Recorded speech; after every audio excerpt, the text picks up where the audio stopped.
Assalamualaikum warahmatullahi wabarakatuh. Perkenalkan, nama saya Dimas Ananda Ristiawan dari kelas 8F absen 9. Saya di sini akan mempresentasikan PPK pelajaran PPKN yang bab pelaksanaan wawasan Nusantara. Pelaksanaan wawasan Nusantara. 1. Pelaksanaan wawasan Nusantara dalam kehidupan berbangsa dan bernegara. A. Wawasan Nusantara sebagai satu kesatuan politik. 1. Kepulauan Nusantara sebagai satu kesatuan politik mengandung arti bahwa kebudayaan wilayah nasional dengan segala isi dan kekayaan merupakan satu kesatuan wilayah wadah ruang hidup kesatuan matra seluruh bangsa yang menjadi modal dari milik bersama bangsa Indonesia.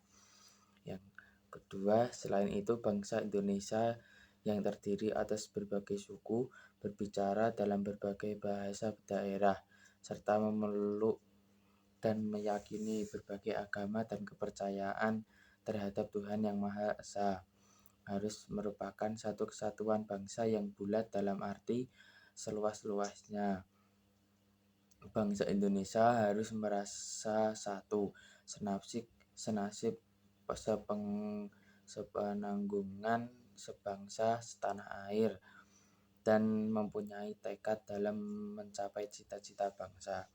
Yang ketiga, satu kesatuan politik berarti bahwa Pancasila merupakan satu-satunya falsafah serta ideologi bangsa dan negara yang melandasi bimbingan dan mengarahkan bangsa dalam mencapai tujuan.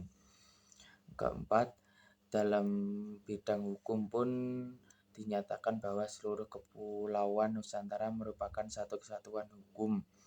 Hanya ada satu hukum nasional mengabdi kepada kepentingan nasional. Yang B. Wawasan Nusantara sebagai satu kesatuan ekonomi. 1. Kepulauan Nusantara sebagai kesatuan ekonomi memiliki arti bahwa kekayaan yang ada di wilayah Nusantara baik potensial maupun efektif merupakan milik bersama. 2. Semua diperlakukan untuk memenuhi kebutuhan hidup sehari-hari secara merata di seluruh wilayah tanah air.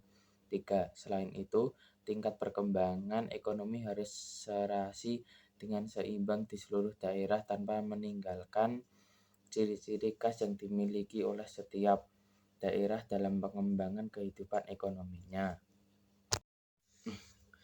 Yang C. Wawasan Nusantara satu kesatuan sosial budaya. 1. Kepulauan Nusantara sebagai satu kesatuan sosial dan budaya mengandung arti bahwa masyarakat Indonesia adalah satu. Perkehidupan bangsa merupakan kehidupan yang serasi dan adanya tingkat kemajuan masyarakat yang sama merata, seimbang, dan selaras.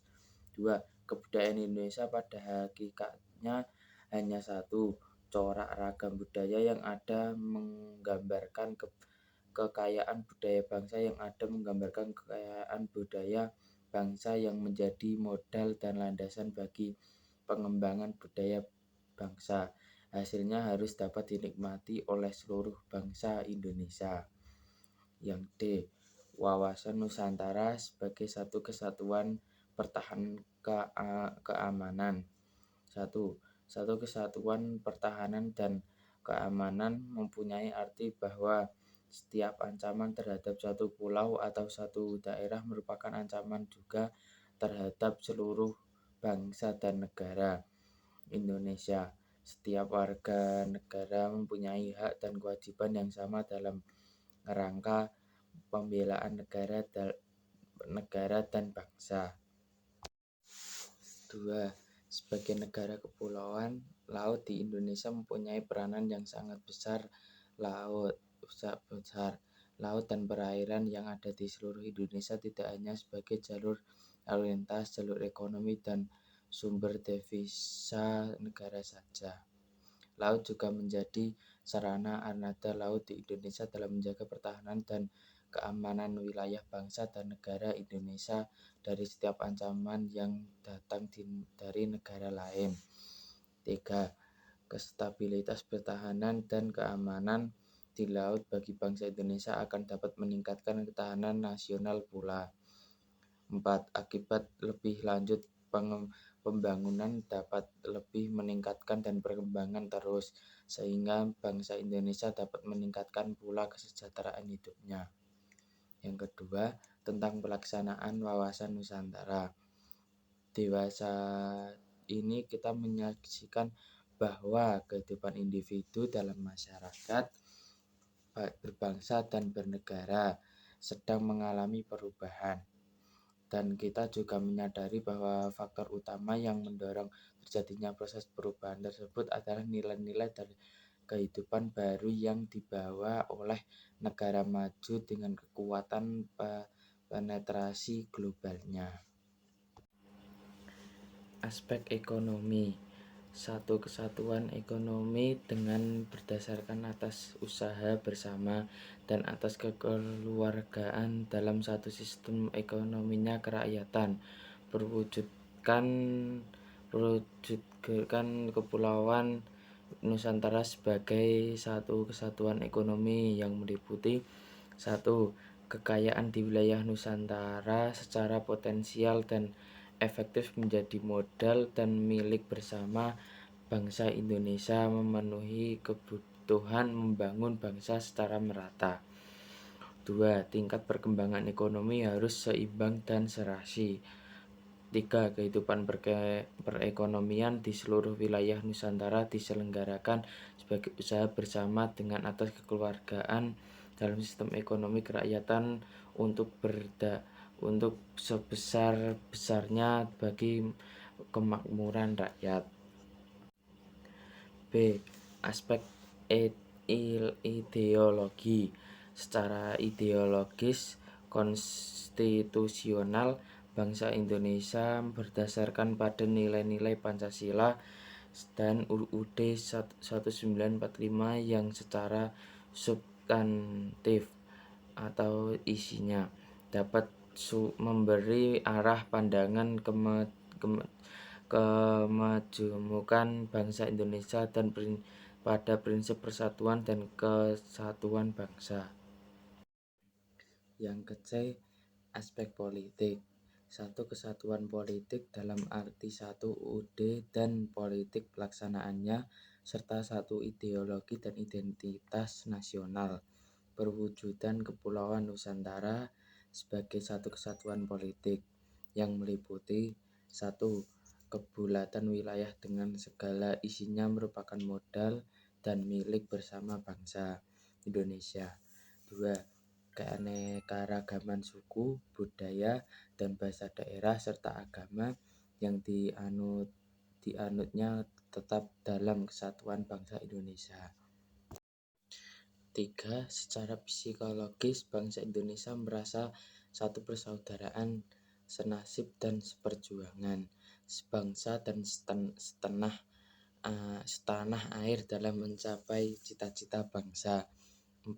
Pancasila merupakan dasar falsafah dan ideologi yang dapat mempersatukan bangsa Indonesia menuju tercapainya suatu cita-cita nasional. Yang D. Aspek sosial budaya. Untuk mempercepat tercapainya tujuan wawasan Nusantara, di samping implementasi seperti yang telah disebutkan di atas, perlu juga diperlukan permasyarakatan materi wawasan Nusantara kepada seluruh masyarakat Indonesia. Permasyarakatan wawasan Nusantara tersebut dapat dilakukan dengan cara berikut. 1. Menurut sifat atau cara penyampaian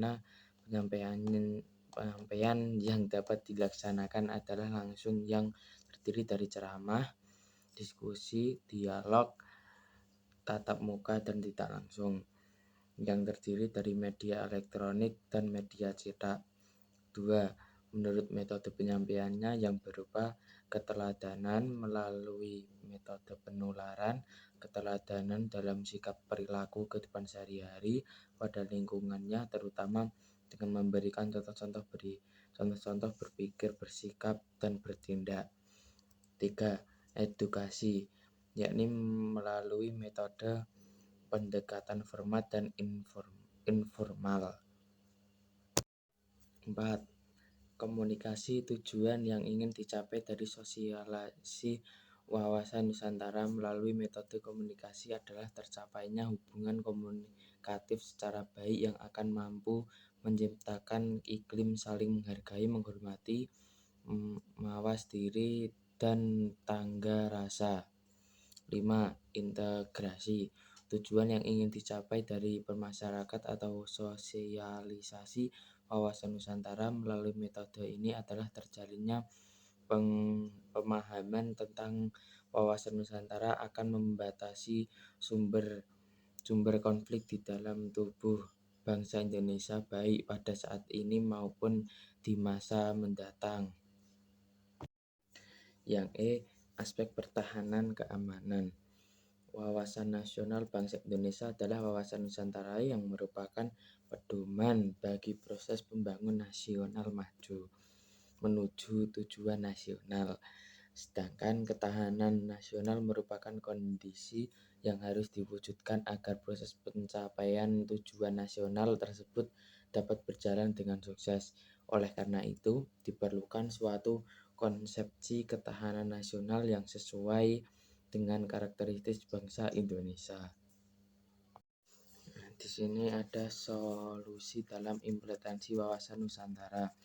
Tercermin pada pola pikir, pola sikap dan tindakan yang mendahulukan kepentingan negara daripada kepentingan pribadi atau kelompok. Politik menciptakan iklim penyelenggaraan negara yang sehat dan dinamis serta mewujudkan pemerintahan yang kuat, aspiratif dan dipercaya. Ekonomi menciptakan tatanan ekonomi yang benar-benar menjamin pemenuhan dan peningkatan kesejahteraan kemakmuran rakyat yang adil. Sosial budaya menciptakan sikap batiniah dan lahiriah yang mengakui, menerima dan menghormati segala bentuk perbedaan sebagai kenyataan yang hidup di sekitarnya dan merupakan karunia Sang Pencipta. Pertahanan keamanan menumbuhkan kesadaran cinta tanah air dan membentuk sikap bela negara pada setiap warga negara Indonesia. Selain itu, dilihat dari faktor lain, tantangan dalam pelaksanaan wawasan Nusantara mencakup tantangan internal dan eksternal, yaitu tantangan internal. 1. Keragaman masyarakat Indonesia. 2. Kesejahteraan sosial dan ekonomi masyarakat. 3. Meningkatnya paham etnosentrisme dan radikalisme. 4. Munculnya gerakan separatisme. B. Tantangan eksternal. 1. Globalisasi. 2. Penegaran wilayah. 3. Campuran tangan asing. 4. Munculnya jaringan narkoba internasional. Yang ketiga, berpartisipasi dalam menjaga keutuhan NKRI. Menjaga keutuhan dan kedaulatan NKRI bukan hanya merupakan tugas TNI. Keutuhan NKRI merupakan hal yang wajib dijaga oleh seluruh warga negara Indonesia. Rakyat sebagai komponen pendukung TNI menjaga pertahanan negara. Partisipasi warga negara sangat dibutuhkan dalam menghadapi tantangan dan gangguan. Partisipasi warga negara diwujudkan melalui perjuangan sosial dengan bidang keahlian atau profesi yang dijalani, yaitu contohnya sebagai belajar harus belajar dengan rajin, sebagai dokter harus ikhlas dan tekun dalam menangani pasien, guru harus profesional dalam memberikan ilmu pada siswa, dan profesi lain melakukan kerjaannya masing-masing sehingga memberikan hasil yang mampu membanggakan Indonesia dan mencegah adanya konflik. Ya, ini beberapa contoh partisipasi warga negara dalam menjaga keutuhan NKRI antara lain seperti di bawah ini. Di lingkungan keluarga. Berawal dari lingkungan keluarga, kita bisa menjaga keutuhan NKRI dengan menjunjung tinggi tata krama. Kebiasaan menghormati orang tua yang lebih tua merupakan salah satu wujud penanaman dari agar terhindar dari ancaman dan tantangan yang mengganggu ideologi bangsa Indonesia. B. Di lingkungan sekolah. Bagi pelajar, hal yang sangat bisa kita lakukan adalah dengan mengikuti organisasi sekolah atau kegiatan ekstrakurikuler, turut serta dalam PMR dan pramuka, menumbuhkan semangat bela negara yang tinggi untuk menjaga keutuhan bangsa dan negara. Yang D. Di lingkungan bangsa dan negara. Sekian dari saya, terima kasih. Bila ada kata-kata yang salah mohon dimaafkan. Terima kasih. Wassalamualaikum warahmatullahi wabarakatuh.